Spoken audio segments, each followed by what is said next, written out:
Olá pessoal, sejam bem-vindos ao canal.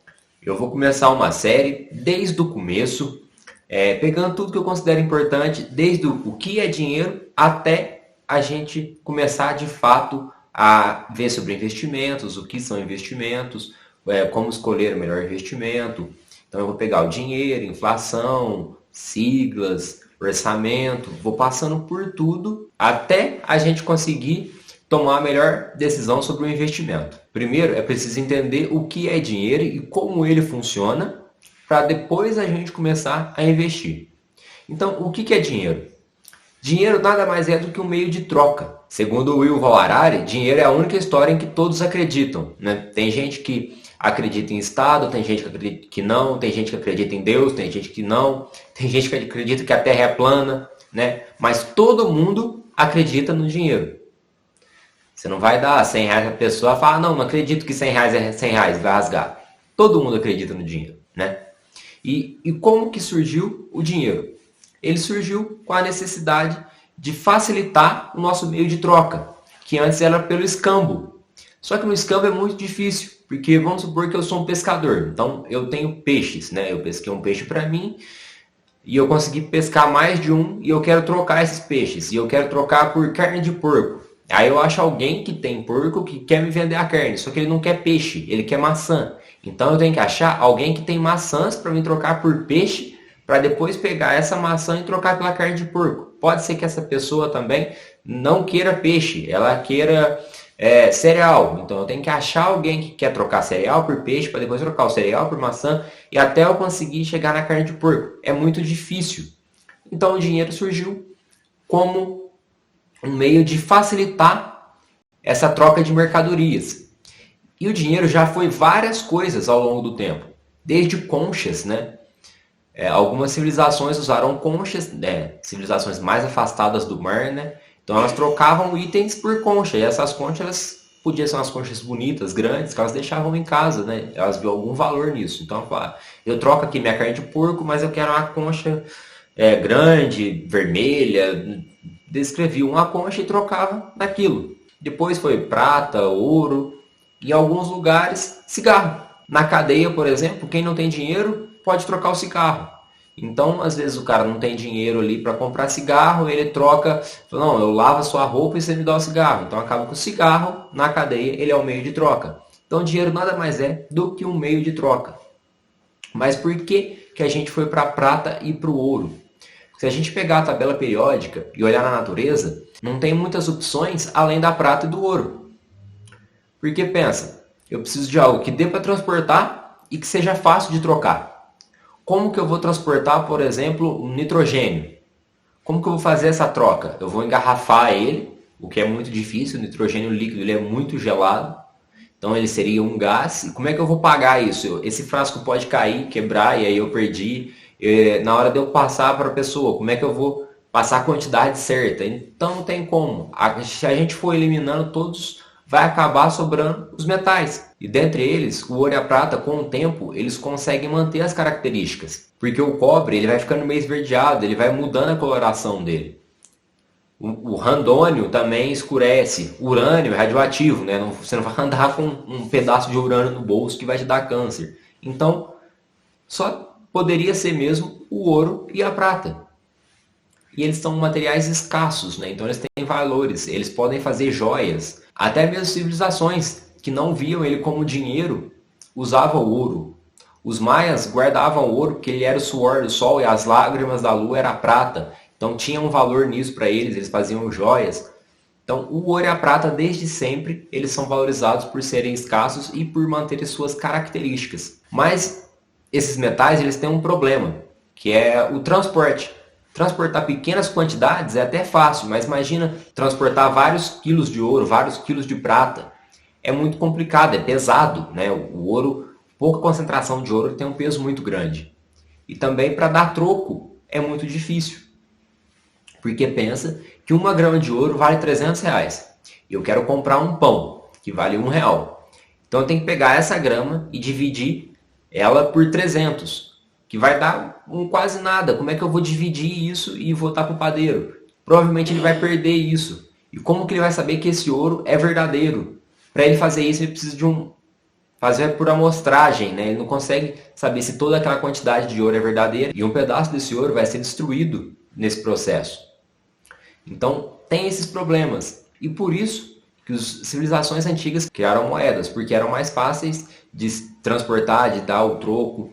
Mas essas moedas, elas não tinham valor de face, elas valiam o peso delas no metal, o peso delas em ouro, o peso delas em prata. E aí as pessoas começaram a adulterá-las, porque elas tinham as moedas tinham um desenho e as pessoas começaram a cortar as moedas para diminuir o tamanho dela, ou raspar uma na outra, porque aí você esfrega uma na outra, você sai o pó, pega aquele pó de ouro, junta tudo, faz mais ouro. Porque ninguém fica pesando, a moeda de ouro tem que ter 5 gramas. Ninguém pega na balança e põe lá 5 gramas, toda moeda, todo pagamento. Ele pega a moeda, paga, faz as transações no dia a dia. De vez em quando, uma outra pessoa vai querer pesar isso. Mas não é todo mundo. Então teve esse problema que as pessoas começaram a adulterá-las.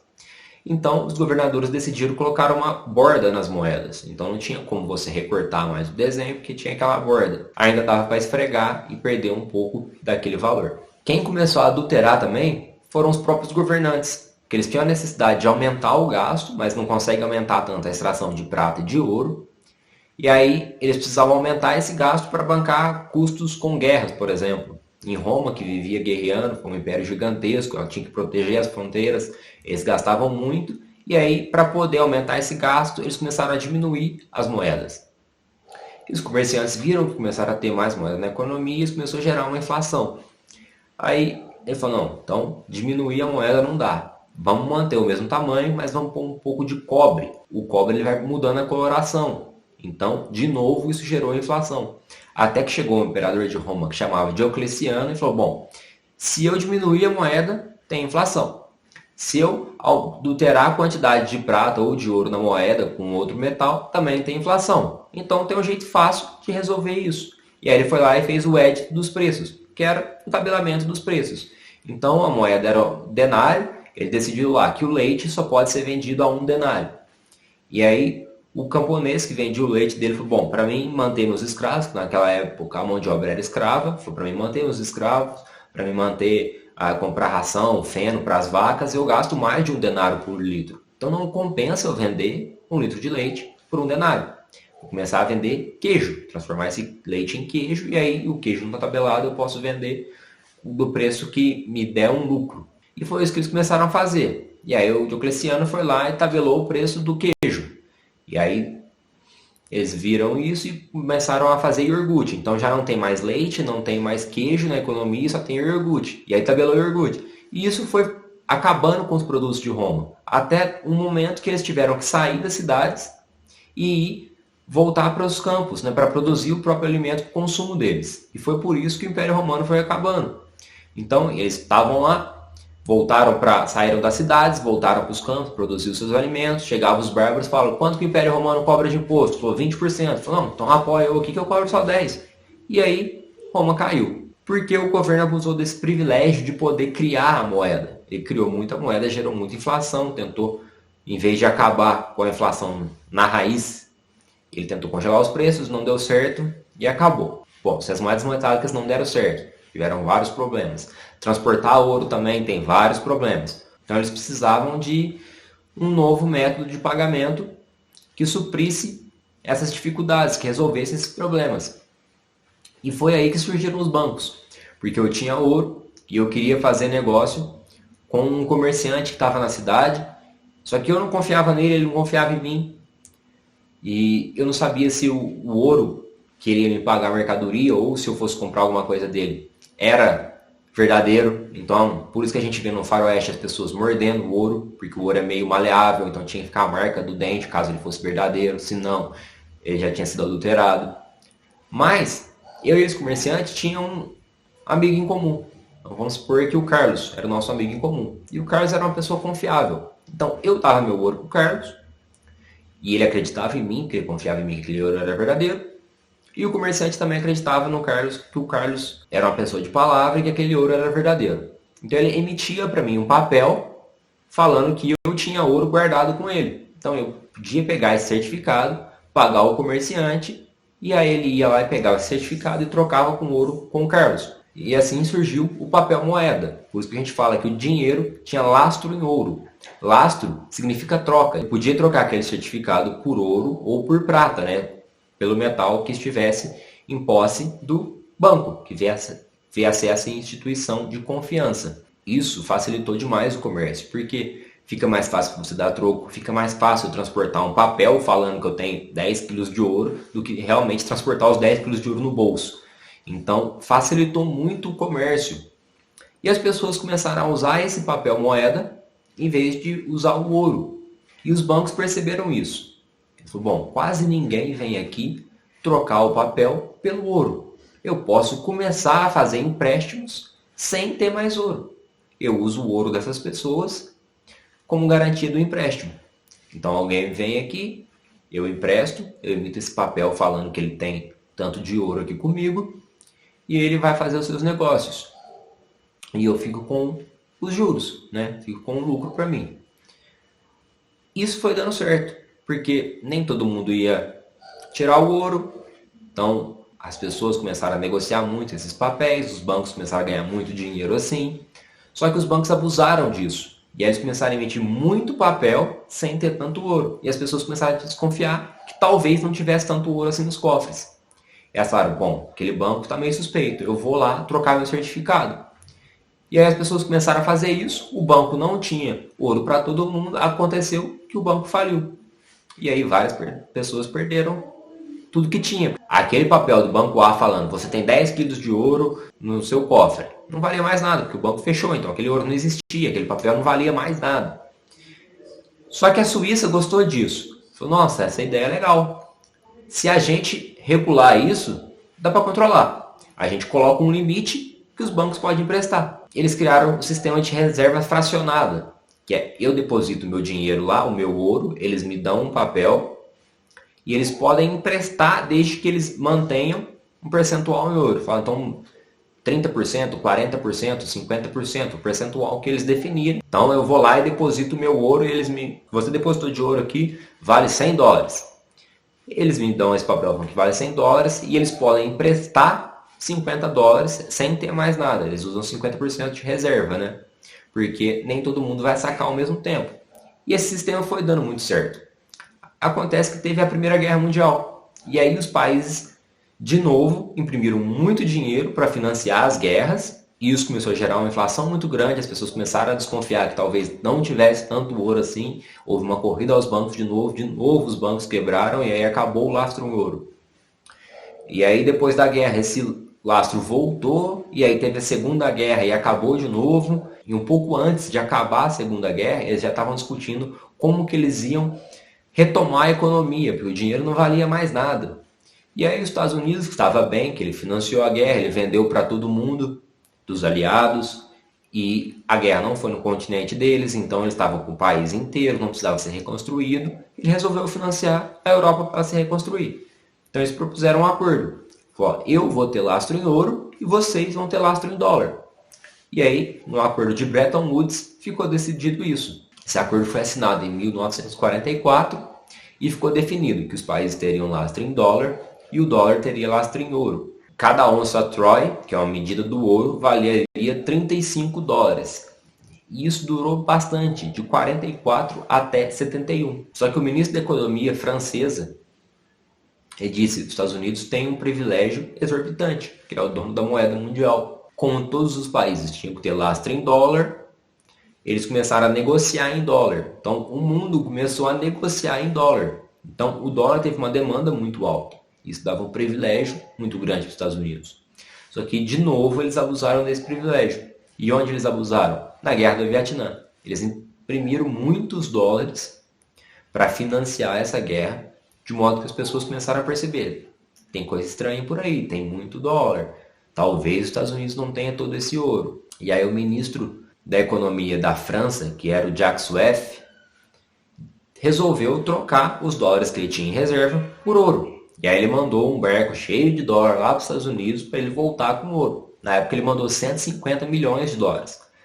Lembrando que isso foi em 69, né? Então $150 milhões valiam muito mais do que hoje. E aí os Estados Unidos trocou os dólares por ouro e esse ouro voltou para a França. Outros países viram isso e resolveram fazer a mesma coisa.